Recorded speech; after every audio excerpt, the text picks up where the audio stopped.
ஒரு நல்ல கதை படமாகணும்னா ஒரு நல்ல ஹீரோ வேணும், ஒரு நல்ல ஹீரோ வேணும்னா ஒரு நல்ல ப்ரொடியூசர் வேணும். ஸோ இந்த படத்தை வந்து ரொம்ப தைரியமாக தம்பி அருள்தாஸ், தம்பி முத்துக்குமார், மரியாதைக்குரிய பெரியவர் திரு சிங்கம்புலி அவர்கள் எல்லாம், பாலசரவணன் எல்லாத்தையும் வச்சு ராதிகா மேம் சென்டராக வச்சு படம் எடுக்கிறது சினிமாவில் என்னோட ஆசை.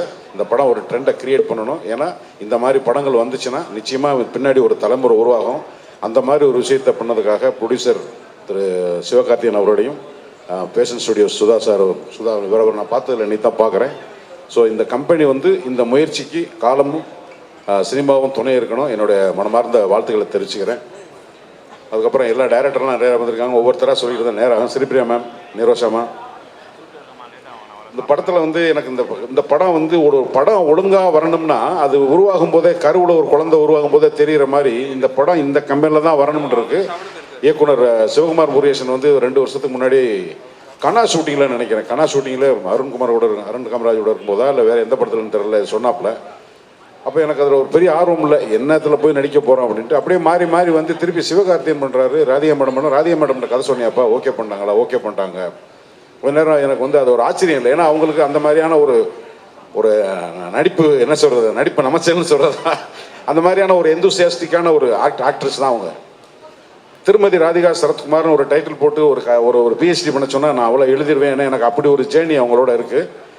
நான் வந்து மதுரையில் வடக்காவணி மூலவீதி மேலாவணி மூலவீதி சந்திப்பில் தானப்ப முதலி தெருன்னு இருக்கும். அங்கே வந்து ஒரு சிகரெட் பிடிச்சிட்டு தம் அடிக்கும்போது இப்படி நேராக எதுக்க ஒரு போஸ்டர் ஒட்டுறாங்க.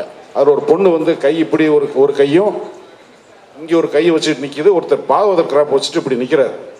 ஃபுல்லாக ஒட்டி முடிச்சதுக்கப்புறம் அந்த இது கிழக்கே போகும் ரயில், எஸ்.ஏ. ராஜகன் வழங்கும் அம்மன் கிரியேஷன்ஸ் பாரதி ராஜாவின் கிழக்கே போகும் ரயில்னு ஒரு போஸ்டர் ஓட்டுறாங்க. அன்னைக்கு சாயங்காலம் வந்து கல்பனா தேட்டர்னு மதுரையில், இப்போ அது அண்ணாமலை ஆயிடுச்சு. அங்கே ஃபஸ்ட்டு டே செகண்ட் ஷோ அந்த டிஸ்ட்ரிபியூட்டர் ஆஃபீஸில் ஒரு ரெப்ரஸன்டேட்டிவ் போய் பார்க்கும்போது யாரோ ஒரு பொண்ணு இருக்குது. அதில் ரொம்ப அட்ராக்ட் பண்ண விஷயம் என்னென்னா, அதில் 2 பொண்ணு, ஒன்று வந்து சிம்புவோட அம்மா திருமதி உஷா ராஜேந்தர் அவர்கள், அப்புறம் வந்து பாஞ்சாலி. இந்த காது முடி இதெல்லாம் வந்து அந்த காலத்தில் நமக்கு அது ஒரு அட்ராக்ஷன். அந்த காலத்தில் இந்த காது முடியிலெல்லாம் வந்து யாரும் வைக்க மாட்டாங்க பெருசாக, அப்படி தூக்கி இழுத்துருவாங்க அந்த மாதிரி. ஆனால் அந்த ஒரு மாதிரி நம்மளை அட்ராக்ட் பண்ணுவாங்க இல்லையா. ஆனால் குண்டாக இருப்பாங்க, கருப்பாக இருப்பாங்க, நமக்கு ரொம்ப தெரிஞ்சவங்களாக இருப்பாங்க.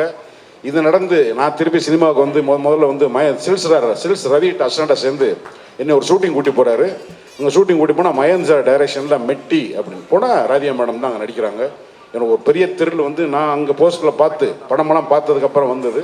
திருப்பி பாரதி ராஜா சார் கூட கிழக்கு சீமையில் ஒரு சீனில் வந்து அவங்க நடிப்பு, இந்த படம் எனக்கு அது இந்த தலைமுறைக்கு அவங்க ரீச் ஆகிருக்காங்க, அது ரைட்டு. ஆனால் எனக்கு வந்து நான் அசிஸ்டன்ட் கேமராமேனாக ரீட் பண்ணிகிட்டு இருக்கேன்.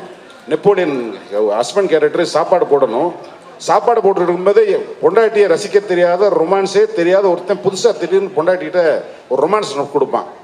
புருஷன் தன்னை ரசிக்காதவன் ரசிக்கிறான்னு ஒரு சின்ன மைல்டு ரியாக்ஷனில் அதை ரிசீவ் பண்ணி ஒரு சின்னதை வைக்கப்படுவாங்க. அது நீங்கள் எப்போவாது முடிஞ்சால் படத்தை போட்டு பாருங்கள். அதெல்லாம் இன்டர்நேஷனல், அவங்க நேஷனல் அவார்டு என்ன அவருக்கு ஒரு பெரிய விஷயமா அது உங்களுக்கு கொடுக்கலைனாலும் பரவாயில்ல. அதெல்லாம் வந்து ஒரு இன்ஸ்டியூஷன் புஸ்தகத்தை பரட்டி நாளைக்கு வர்ற தலைமுறை இதை எப்படி பண்ணலாம்னா மிஸ்ஸஸ் ராதிகாவோட பெர்ஃபார்மன்ஸ் வந்து ஒரு டிக்ஷனரி மாதிரி இருக்கும், அதில் ஒன்றும் சந்தேகம் கிடையாது. ஸோ அப்பேற்பட்ட ஒரு ஆர்டிஸ்ட்டை, நீ பிறந்த வருஷம் எதுன்னு தெரியல தம்பி, உன் மனசில் அவங்க இருக்காங்கன்னா கிளாசிக்குங்கிறது காலம் தாண்டுனா அதுக்கு பேர் கிளாசிக். அதுதான் திருமதி ராதிகா. இவ்வளவு பாராட்டுற நம்மளை பசுமொன் பட ஷூட்டிங் வந்து பொள்ளாச்சியில் முடிச்சுட்டு மைசூர் போகிறோம் பாரதி ராஜா சாரோட. நான் கார் ஓட்டுறேன், பின்னாடி உட்காந்துக்கிட்டேன், பாரதி ராஜா சார் என்னை எப்படி சார் நீங்கள் ஹீரோயினாக போட்டீங்க, தயவு செஞ்சு சொல்லுங்கள் சார், என்னை எப்படி சார் நடிக்க வச்சிங்க. இதுதான் அவங்கள பற்றி இருக்கிற இது மாதிரி பேசினா நிறைய பேசிகிட்டு இருக்கோம். பசி நேரத்தில் போட்டு கொள்ள விரும்பலை. இந்த படத்தில் பணியாற்றி எல்லாருக்கும் கேமராமேன் ரொம்ப வெக்கப்பட்டால் கூட அருமையாக ஒர்க் பண்ணிங்க. ஒரு ஸ்கீம் இருந்தது, ஒரு டைரக்டரோட வேலை செய்யும்போது அதை ஒவ்வொருத்தரும் பேசி வேலை செய்யலைன்னா ஒரு குழந்தைய நல்லா உருவாக்க முடியாது. ஸோ யுவர் வெரி இன்வால்மெண்ட், ரொம்ப ரொம்ப ரொம்ப இன்ஸ்பைரிங் சினிமாட்டோகிராஃபர். என்னோட மனமார்ந்த வாழ்த்துக்கள் தம்பி. எல்லோருக்கும் என்னுடைய மனமார்ந்த நன்றி, வாழ்த்துக்கள். தேங்க்யூண்ணா, தேங்க்யூ ஸோ மச். அடுத்து யாரு கொடுக்க? நீங்களே. எல்லாருக்கும் வணக்கம். சிவகுமார் முருகேசன், தாய் கிழவி.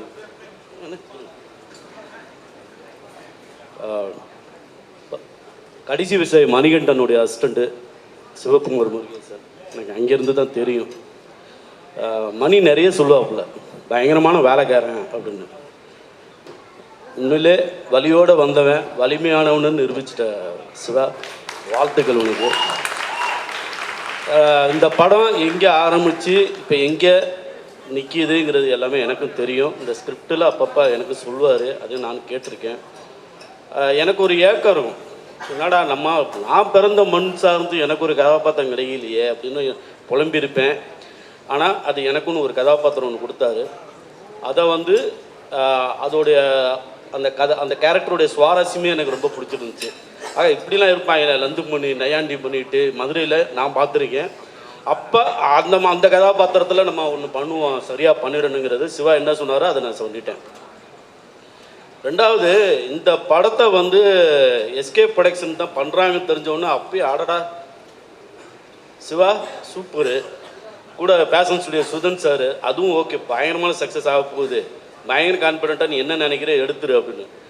எனக்கு படப்பிடிப்பு முடிஞ்சால் கூட எனக்கு ஷார்ட் முடிஞ்சாலும் அந்த மந்தையிலே தான் உட்காந்துருப்பேன், ஏதாவது ஒரு இம்ப்ரூவைசேஷனை எங்கேயாவது போடுவான் அப்படின்னு.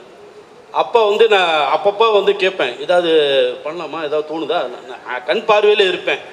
இது இப்போ ஏதாவது ஒரு அது வந்து ஒர்க் அவுட் ஆகும். சில இடங்கள்லாம் வந்து இப்போ பண்ணும்போது நான் அது ஓரளவு நீங்கள் படம் பாருங்கள். ரெண்டாவது வந்து மேமோட நான் ஒர்க் பண்ணுற அந்த அனுபவம் இருக்குல்ல, அவங்க பசும்பொன் கிழக்கு சிம்மையில் நிறைய படங்கள் அவங்க பண்ணியிருக்காங்க. இவங்க வந்து அந்த தங்கட்டிலாம் மாற்று அந்த ஒரு பெண் ஆளுமை இருக்குல்ல, அது எல்லா பவுனுத்தாய்ங்கிறது உலகம் முழுவதும் இருக்கிற தமிழர்கள் நிறைய இடங்களில் இருக்கிறாங்க, இன்னை வரைக்கும் வாழ்ந்துக்கிட்டு இருக்காங்க, எனக்கு கெத்தாக தான் இருந்திருக்காங்க இப்போ வரைக்கும். ஆனால் அந்த பவுனுத்தாய் அந்த கதாபாத்திரம் வந்து மேம் வந்து நிற்கும் போது அங்கே இருக்கிற துணை நடிகை அம்மாச்சி அதெல்லாம் பார்த்துருப்பேன். அவங்களும் அவங்க ஒப்பிட்டு பார்க்கும்போது தோற்றம் கரெக்டாக இருக்கான்னு பார்ப்பேன். பக்காவாக இருந்தது எல்லாமே.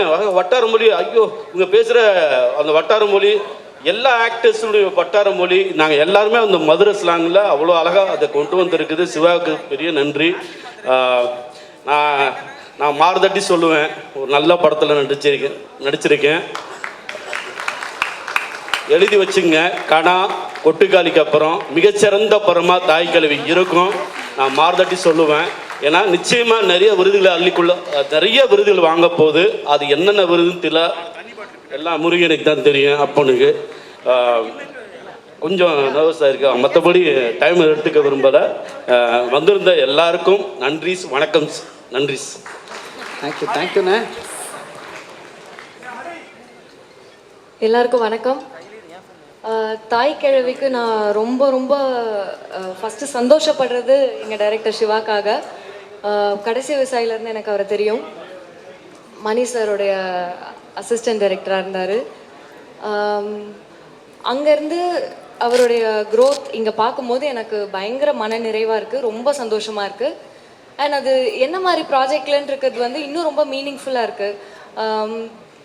ஓகே, ஏன்னா ஹீரோயிசம் மட்டுமே, ஒரு ஹீரோயிசம் வந்து ஆம்பளைங்களுக்கு மட்டுமே உரியத்தான ஒரு விஷயம் மாதிரி ரொம்ப வருஷமாக பார்த்துக்கிட்டே இருக்குமா, ரொம்ப ரேராக அங்கங்கே அவள் அப்படித்தான்லாம் அது ஹீரோன்ற மாதிரி அங்கங்கே இருந்துக்கிட்டே இருக்கும். ஆனால் அது மரணடியாக இருக்கும் மனசுக்குள்ளே. அந்த மாதிரியான ஒரு ரோல்ஸ் நான் சின்ன வயசுலேருந்து பார்த்துருக்கேன். ஆனால் நிறைய ஒரு 20 படம் மென் ஹீரோனா ஒரு படம் உமன் ஹீரோவா காட்டுற மாதிரி இருக்கிறது வந்து அப்படி தான் இருக்குது. அதை வந்து மாற்றி இப்போ இந்த தாய் கிழவியில் ஹீரோவாக ராதிகா மேமை பார்க்குறது எனக்கு அவ்வளோ சந்தோஷமாக இருந்தது.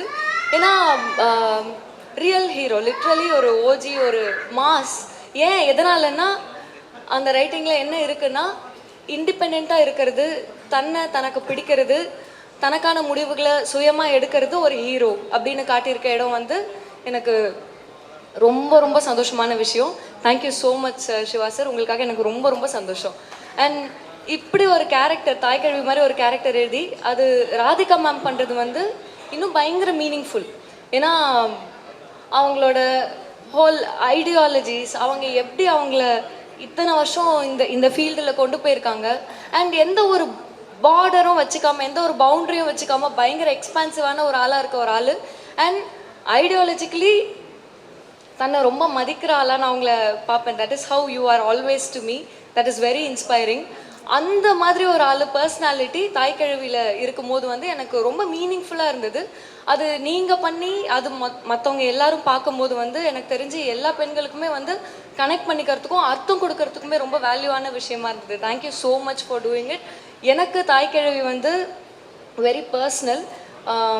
ஏன்னா என்ன நடந்ததுன்னா, அம்மாவும் நானும் ரொம்ப சென்சிட்டிவாக நிறைய விஷயம் ஓப்பனாலாம் உட்காந்து பேசிக்க மாட்டோம்ல, அந்த மாதிரி ரொம்ப சென்சிட்டிவான விஷயத்த தாய் கிழவி கேரக்டரை நான் பார்க்கும்போதும் புரிஞ்சுக்கும் போதும் என்னுடைய கேரக்டர், நான் தாய் கிழவியோட டாட்டரை ப்ளே பண்ணியிருக்கேன், சுருளின்னு ஒரு கேரக்டரில் ப்ளே பண்ணியிருக்கேன்.